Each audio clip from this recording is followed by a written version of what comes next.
Opa, vou chamar aqui o nosso amigo, o secretário nacional de Defesa do Consumidor, o Vadir Damus, que permanece no Ministério. Tudo bem, Vadir? Seja bem-vindo. Boa tarde, Miguel. Boa tarde, amigas e amigos. Vamos lá. Vadir, a gente tem uma das principais notícias do dia, foi essa decisão do ministro Dias Toffoli de investigar a organização Transparência Internacional.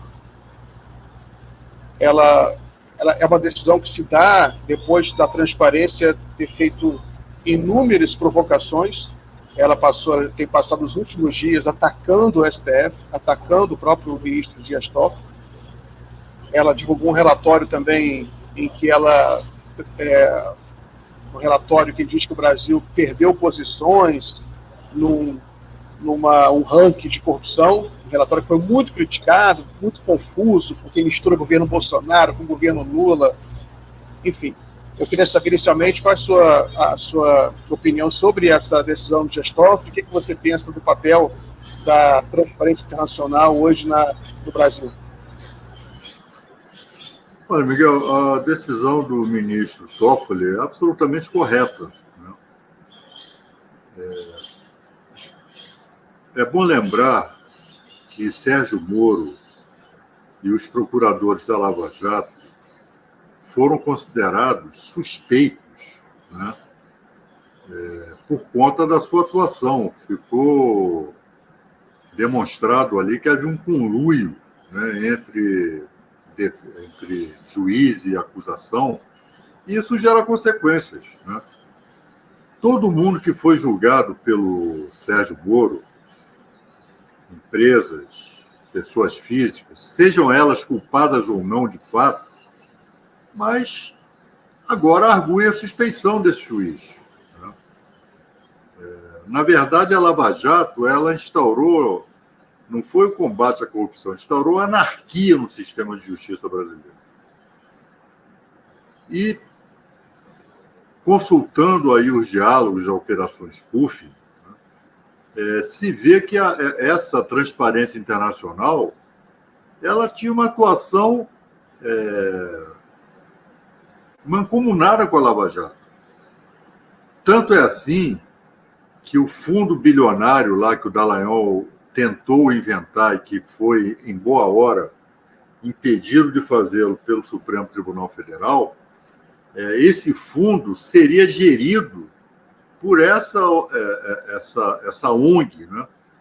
Que, aliás, ninguém sabe quem financia, ninguém sabe o que é essa ONG, né? Seria gerido por ela, pela Transparência Internacional. E outra coisa que eu não consigo entender é o destaque que se dá a essa Transparência Internacional com essa história de ranking. O que é essa Transparência Internacional para estar formando rankings, né, de medição de corrupção nesse ou naquele país, né? Então, em boa hora, essa essa decisão do ministro Dias Toffoli está absolutamente correta, né? Essa ONG tem que ser investigada. Muito bem. Vadir, eu fiz uma investigação hoje sobre essa ONG. Foi coisa rápida. Eu entrei no site dela, eu sei que essas ONGs são obrigadas a manter uma relação dos seus doadores, né? Quem financia essa ONG? É preciso saber quem financia, para entender os interesses por trás. 59% dos recursos vem de governos. A maior parte vem do Departamento de Estado dos Estados Unidos, né? Que é o principal doador da Transparência Internacional. Tem também corporações, a Siemens, que é uma alemã. Então, a gente sabe que, no caso da Lava Jato, houve denúncia de conluio de procuradores do Brasil com procuradores americanos, do Departamento de Estado e do Departamento de Justiça. E você já mencionou, né? Você tem uma reportagem até, pediu para o Guilherme subir aqui da agência pública, né? Ele não deu tempo de subir, mas que mostra que a Transparência Internacional, ela ela tinha um diálogo com o Deltan Dallagnol, tá aí, a Aliança da Lava Jato da Transparência Internacional. A ONG teve acesso à minuta do contrato que tratava da fundação que administraria a verba da Petrobras, antes dele ser assinado. O diretor sugeriu que a MPF estivesse fora do conselho, mas Dallagnol ignorou. Ela conversava, ela tinha interesse na montagem dessa fundação porque ela receberia recursos, ela seria uma das administradoras, como você já mencionou. Então, você acha que diante desse histórico, com financiamento direto do governo americano, você acha que isso também não deve ser levado em conta quando a gente entende o papel dessa organização, né, na política brasileira? Sem dúvida, Miguel, sem dúvida. Agora, o que eu não consigo entender é como a mídia corporativa brasileira dá destaque a essa gente, dá destaque a essa ONG. É algo que eu não consigo entender. Em relação ao malfadado fundo do Dallagnol, era mais uma das ilegalidades aberrantes, não é, da Lava Jato, destinar dinheiro público a empresa, a ONG privada, a uma pessoa jurídica privada, né, como é essa Transparência Internacional. Mas agora tudo isso está vindo à tona, Miguel. Aos poucos, a Lava Jato vai sendo desnudada, né? E particularmente tudo aquilo que nós dizíamos tempos atrás, sobretudo quando eu exerci mandato parlamentar, isso hoje está sendo provado. Tudo aquilo que se dizia da tribuna lá do parlamento está sendo demonstrado agora. Tudo isso aí, na realidade, a fúria das viúvas da Lava Jato, na imprensa, e na sociedade, se dá por conta da anulação de multas de empresas que foram investigadas. No caso, a última foi da Odebrecht. Também teve uma decisão de suspender a revisão das multas. Isso aí também, queria saber a sua opinião sobre isso. O motivo da ira é isso. O que você acha disso? Miguel, eu estava assistindo hoje de manhã um debate entre jornalistas ali da Globo News. E, enfim, um deles levantando a especulação, olha, isso talvez seja uma retaliação contra a Transparência Internacional que investiga a corrupção em todo o mundo, né? E é claro que no Brasil, os insatisfeitos com esse combate à corrupção, que supostamente é encetado aí, efetuado aí por essa ONG, né? Isso gera ressentimentos, e agora pode se tratar de uma retaliação. Então tem que tomar muito cuidado, né, com esse tipo de investigação. E também questionava o fato, ora, por que quando se trata do Ministério Público, se alega pressão nos acordos de leniência, e quando se trata, por exemplo, da CGU, da Controladoria Geral da União, que disse que lá não havia pressão, né? Por que há esse tratamento diferente? Ora, por um simples motivo. A CGU não tem condições de mandar ninguém para a cadeia. O Ministério Público, que celebrava esses acordos de leniência, podia mandar quem não assinasse o acordo para cana. Podia mandar para a cadeia. Né? Então, qual é a credibilidade que pode ter um acordo de leniência quando já se sabe que os juízes procuradores eram suspeitos e hoje se sabe que um dos métodos da Lava Jato era a ameaça, era a coação, era a prisão preventiva sem prazo, né? Para forçar acordos de delação premiada e acordos de leniência. Ora, isso hoje está sendo questionado e com razão. Então, o ministro Toffoli não anulou monocraticamente esses acordos, suspendeu até que o plenário ou a segunda turma do Supremo Tribunal Federal decidam se esses acordos, de fato, eles foram legais, se eles foram escorreios, se não houve pressão, né, se não houve coação.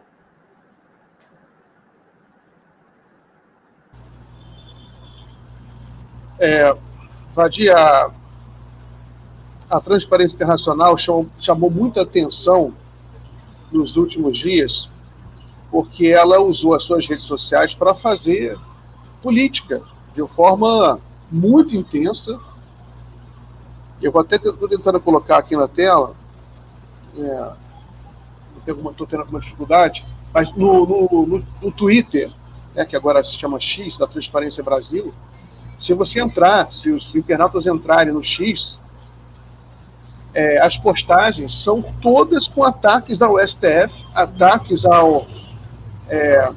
uma linha de investigação do STF. O STF, ele de fato, está revendo posições que tinha tomado no passado em relação à Lava Jato, e a Transparência está atacando. Eu queria saber, é normal, você acha normal isso, uma agência que recebe milhões, centenas de milhões de dólares de governos estrangeiros, ela atua no Brasil, ela opera no Brasil, e depois do que ela passou, depois das inúmeras reportagens mostrando os responsáveis pela Transparência Internacional conversando com o Deltan Dallagnol, você acha normal que uma agência ela tenha uma atuação política tão intensa, criticando, atacando o STF? Olha, Miguel, eu acho até que é um comportamento imprudente aí dessa turma aí, dessa Transparência Internacional, já que ela está sob investigação. Né? Ela acha o quê? Que vai angariar simpatia lá no Supremo Tribunal Federal com esse tipo de comportamento? E com que idoneidade moral ela se manifesta dessa maneira, né? Se isso aí foi reunido aí no processo de investigação aí que foi instaurado pelo ministro Toffoli, eu acho que piora a situação aí dessa ONG.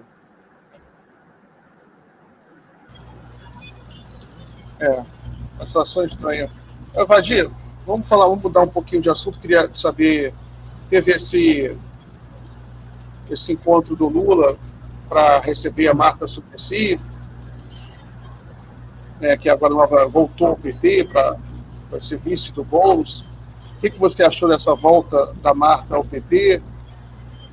E como você está vendo aí esse desenvolvimento da estratégia para as eleições municipais nas capitais?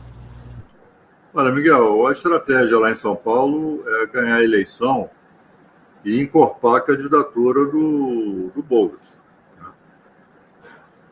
Então, a volta da Marta Suplicy às hostes do PT para ser candidata a vice-prefeita é coerente com essa estratégia. Né? Ela já foi prefeita, foi bem avaliada, né, nos seus mandatos, e ela está vindo para somar, encorpar a candidatura do Boulos, né? Ampliar aí o perfil da candidatura do Boulos. Isso. Então, se a estratégia é essa, a candidatura a vice da Marta, ela tem essa coerência. Né? É coerente com a estratégia que foi montada lá em São Paulo para se ganhar a eleição. Vadir, sobre uma coisa mais direta em relação à função que você exerce no governo, na questão da defesa do consumidor. Eu vi, por exemplo, que você mesmo postou nas suas redes reclamando da falta de luz no aeroporto do Galeão. Eu estou sofrendo agora falta de energia desde ontem à noite na minha casa, em Mel. Muitos brasileiros estão sofrendo de forma sistemática. Como é que você está vendo esses problemas com essas concessionárias de energia? Miguel, vamos ser aqui muito claros, né, e diretos. Esse é o resultado do processo de privatização aqui no Brasil. Esse é o resultado. Né? Esse é o resultado, por exemplo, da privatização da Eletrobras e de diversas concessionárias que antes eram públicas, né, estatais, e foram privatizadas nos estados brasileiros. Está aí o resultado. Né? E o Brasil na contramão, né, do que está acontecendo em todo o mundo, particularmente na Europa, em que essas privatizações, sobretudo desses serviços estratégicos, energia e água, estão sendo revistas. esses setores estão sendo reestatizados, né, em diversas partes do mundo, e, repito, particularmente na Europa. Então, é sempre bom, né, não tratar isso simplesmente como um problema que pode ser sanado, não. Né? Essas privatizações e os contratos, né, que foram feitos aí para dar suporte jurídico à privatização, está aí, né? Contratos não pouco amarrados, né?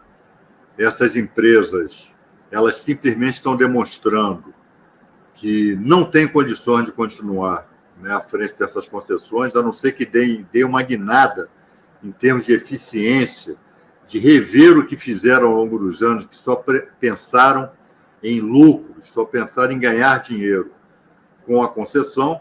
Agora está se vendo, demitiram setores aí especializados, terceirizaram atividades fins, né? E está se vendo aí agora o que está acontecendo. Da nossa parte, o que nós podemos fazer, estamos fazendo, né, que é abrir processo administrativo. Então, já instauramos processo administrativo contra a Enel, já instauramos processo administrativo contra a Light, já estamos instaurando processo administrativo contra a Equador, lá no Rio Grande do Sul, e assim vamos fazer com todas elas que estiverem envolvidas em processos de apagão como esse. Eu estava no Rio, Miguel, vindo final de semana para cá, para Brasília, voltando para Brasília, e o aeroporto do Galeão não tinha ar-condicionado. Não tinha ar-condicionado. Porque lá a Ilha do Governador estava sob apagão. Quer dizer, pessoas desmaiando, pessoas passando mal no aeroporto, uma fornalha, né? Então, isso ninguém me contou, eu estava lá, aguardando o meu voo, e passei por esse percalço. Quer dizer, isso é fichinha diante do que diversos brasileiros estão passando por conta desse apagão.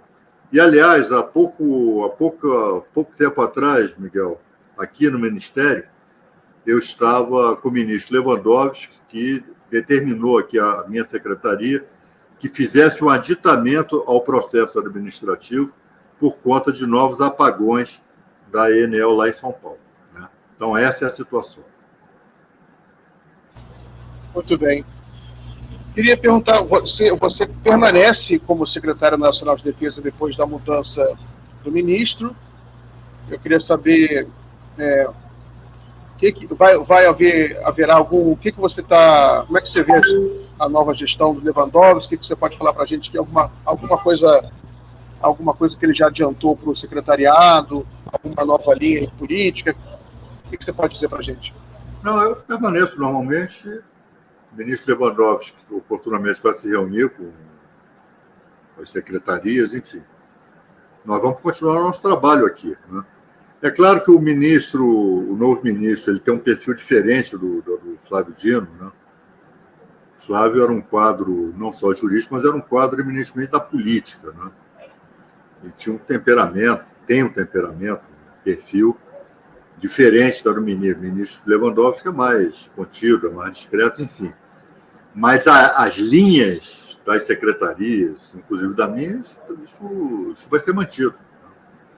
E isso funcionou muito bem no ano em que o ministro Flávio Dino esteve à frente do Ministério, como vai continuar funcionando à frente do Ministério, com o Ministério tendo à frente o ministro Ricardo Lewandowski.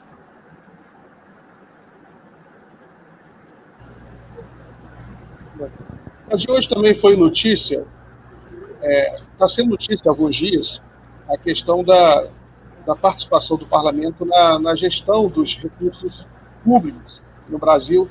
Houve até uma comparação, que no Brasil é 8 ou 9 vezes maior do que nos Estados Unidos. O parlamento brasileiro controla 8 ou 9 vezes mais do que o Congresso americano, que é fortíssimo o Congresso americano.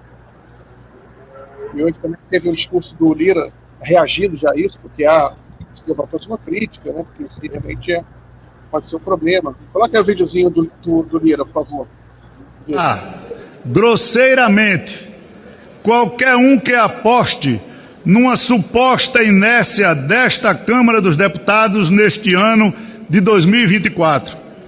Em razão sejam por causa das eleições municipais que se avizinham, seja ainda em razão de especulações sobre eleições para a próxima mesa diretora a ocorrerem apenas no próximo ano. Errará ainda mais quem apostar na omissão desta casa, que tanto serve e serviu ao Brasil, em razão de uma suposta disputa política entre a Câmara dos Deputados e o Poder Executivo.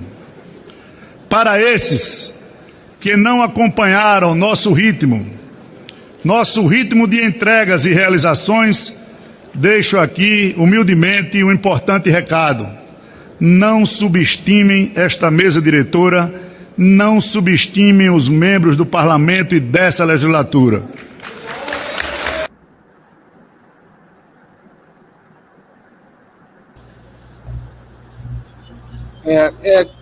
Valdir, como é que você acha que o governo, qual a sua opinião sobre como o governo Lula deve lidar com esse parlamento super fortalecido, com muitos recursos, mais recursos do que teve no passado, né?